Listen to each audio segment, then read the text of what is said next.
दोस्तों एक बार फिर से अमन वर्ल्ड चैनल में आपका स्वागत है। अपने देश में समय समय पर किसी न किसी विषय पर चर्चाएं होती ही रहती हैं, लेकिन धार्मिक विषयों को लेकर चर्चाएं विकराल रूप ले लेती हैं। इसके पीछे जहां बैड पॉलिटिक्स का रोल होता है, वहीं लोगों में ज्ञान का अभाव भी एक मुख्य कारण है। पिछले दिनों अजान को लेकर हमारे देश में नरम गरम चर्चाएं होती रहीं। दोस्तों, इसी बात को मद्देनजर रखते हुए मैं इस विषय को लेकर आपकी सेवा में उपस्थित हुआ हूं कि आप जानें क्यों होती है अजान और क्या है अजान का अर्थ। क्योंकि जब ऐसे विषयों पर मीडिया में चर्चाएं आम हो जाती हैं, तो आपके मन में भी इस विषय में कुछ न कुछ सवाल पैदा होंगे कि आखिर क्या है अजान, रोज 5 बार क्यों पुकारी जाती है अजान। इस वीडियो में आज इसी विषय पर विस्तार से चर्चा करेंगे। दोस्तों, आखिर इसको कुदरत का करिश्मा ही कहेंगे कि 1500 साल से निरंतर 24 घंटे में एक भी लम्हा ऐसा नहीं गुजरता जिसमें धरती के किसी न किसी भाग पर अजान की आवाज न गूंज रही हो। अर्थात अजान की आवाज धरती पर हर समय गूंजती रहती है। तो ऐसे में आपके मन में ये विचार आना स्वाभाविक ही है, आखिर अजान का वास्तविक अर्थ क्या है। ये भी हो सकता है कि आप लोगों में बहुत से लोगों को इस बारे में जानकारी हो, लेकिन मेरा व्यक्तिगत अनुभव कहता है कि अधिकांश लोगों को अजान के बारे में बहुत सी गलतफहमियां हैं। कोई अजान के शब्दों को किसी व्यक्ति विशेष से जोड़ता है, तो कोई ये समझता है कि अजान देने वाला खुदा को पुकार रहा है। इस बारे में सिर्फ दूसरे समुदाय के लोगों में ही नहीं, बल्कि मुस्लिम समाज के बहुत से लोगों में अजान के अर्थ के विषय में ज्ञान की कमी पाई जाती है। कोई अजान को इबादत का एक तरीका समझता है, तो कोई इसे खुदा को याद करने का एक नियम, तो वहीं कोई खुदा से फरियाद करने का एक माध्यम। अगर आपके पास भी यही जानकारियां हैं, तो हम आपको बता दें कि ये जानकारी पूरी तरह से सही नहीं है, क्योंकि अजान में न तो खुदा को पुकारा जाता है और न ही खुदा से कोई फरियाद की जाती है, और न ही ये इबादत का कोई तरीका है, बल्कि इबादत का समय हो जाने पर लोगों को नमाज के बारे में सूचित करने का एक माध्यम है, ताकि लोग इबादत के समय मस्जिद में नमाज के लिए इकट्ठा होकर एक साथ अल्लाह यानी परमेश्वर की इबादत कर सकें, और घर में महिलाओं और बच्चों को नमाज का समय हो जाने की सूचना मिल सके। जैसा कि आप जानते हैं, इस्लाम में रोज 5 बार नमाज पढ़ना जरूरी है, जिसका समय मूल रूप से निर्धारित है। प्रायः ऐसा होता है कि लोग अपने अपने कामों में व्यस्त होते हैं। ऐसी स्थिति में अजान ऐसा माध्यम है जिसके द्वारा नमाज पढ़ने वालों को नमाज का समय हो जाने के बारे में सूचित किया जाता है। अजान के माध्यम से न सिर्फ ये कहा जाता है कि नमाज का समय हो गया है, सारे नमाज पढ़ने के लिए मस्जिद में जमा होकर नमाज अदा करें, अल्लाह का शुक्र अदा करें, बल्कि अजान के माध्यम से इस सत्य की घोषणा भी होती है कि अल्लाह यानी परमेश्वर ही सबसे बड़ा और महान है। दोस्तों, भारत में ही नहीं बल्कि पूरे विश्व में लगभग 1500 साल से निरंतर लोगों को नमाज के लिए मस्जिद में बुलाने का यही तरीका चला आ रहा है। ये बता दें कि अजान का मतलब सिर्फ लोगों को नमाज के लिए सूचित करना ही नहीं होता, बल्कि उसमें विश्व कल्याण और मानव कल्याण के लिए पाठ भी होता है। अगर आप अजान के अर्थ को समझेंगे, उसे जानेंगे, तो आपको इस विषय का बखूबी आभास हो जाएगा। तो दोस्तों, आज इस वीडियो के माध्यम से हम चाहते हैं कि आप सब लोगों को अजान का वास्तविक अर्थ मालूम हो जाए। अजान अरबी भाषा में पुकारी जाती है। अजान के शब्दों का निर्धारण करने की घटना भी बड़ी रोचक है। दोस्तों, अल्लाह के आदेश से पैगंबर हजरत मोहम्मद सल्लल्लाहु अलैहि वसल्लम का मक्के से मदीना चले जाने को हिजरत कहते हैं। यहाँ आने के बाद सामूहिक रूप से अल्लाह की इबादत करने के लिए जब मस्जिद बनाई गई, तो इस बात की जरूरत महसूस की गई कि लोगों को नमाज के लिए मस्जिद में किस तरह बुलाया जाए। लोगों ने पैगंबर साहब के सम्मुख अपने अपने विचार व्यक्त किए। किसी ने कहा कि नमाज के समय कोई झंडा बुलंद किया जाए। किसी ने राय दी कि ऊंचे स्थान पर आग जला दी जाया करे, जिसकी लपटें और धुआं देखकर लोग समझ जाया करें कि नमाज का समय हो गया है। किसी ने मशवरा दिया कि बिगुल यानी जानवर के सींग की तरह के एक बाजे में फूंक मारकर नमाज के समय बजाया जाए, जैसा कि यहूदी अपने यहाँ करते थे। किसी ने मशवरा दिया कि घंटा बजाकर लोगों को बुलाया जाए। ये सारे मशवरे दीर्घकालिक, हर युग और हर परिस्थिति में उपयुक्त और उचित न होने के कारण पैगंबर साहब को पसंद नहीं आए। पैगंबर हजरत मोहम्मद सल्लल्लाहु अलैहि वसल्लम के साथी को अरबी में सहाबी कहते हैं। दूसरे दिन 2 सहाबी हजरत अब्दुल्ला बिन जैद और हजरत उमर फारूक रजी अल्लाह तआला अन्हु ने पैगंबर साहब की सेवा में उपस्थित होकर बताया कि उन्होंने ख्वाब में देखा है, जिसमें उनको किसी ने अजान और इकामत के ये शब्द सिखाए हैं, और उन्होंने उसे अक्षरशः बयान कर दिया, जिसको पैगंबर साहब ने पसंद किया और इसे अल्लाह की ओर से सच्चा सपना बताया। उन्हीं शब्दों को बुलंद आवाज में नमाज के समय पुकारने का आदेश दिया, जिसको हम सब आज अजान के नाम से जानते हैं। और इस्लाम में यही शब्द हमेशा के लिए नमाज के लिए सूचित करने का नियम बन गए। फिर पैगंबर साहब ने हजरत अब्दुल्लाह बिन जैद से फरमाया कि इन शब्दों को बिलाल को सिखा दो, इसलिए कि उनकी आवाज बुलंद है, वो इसी तरह हर नमाज के लिए अजान दिया करेंगे। अजान पुकारने वाले को मुअज्जिन कहते हैं। इस तरह इस्लाम के पहले अजान पुकारने वाले मुअज्जिन हजरत बिलाल रजी अल्लाह ताला अन्हु बने।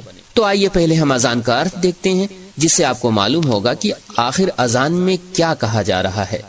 अल्लाहु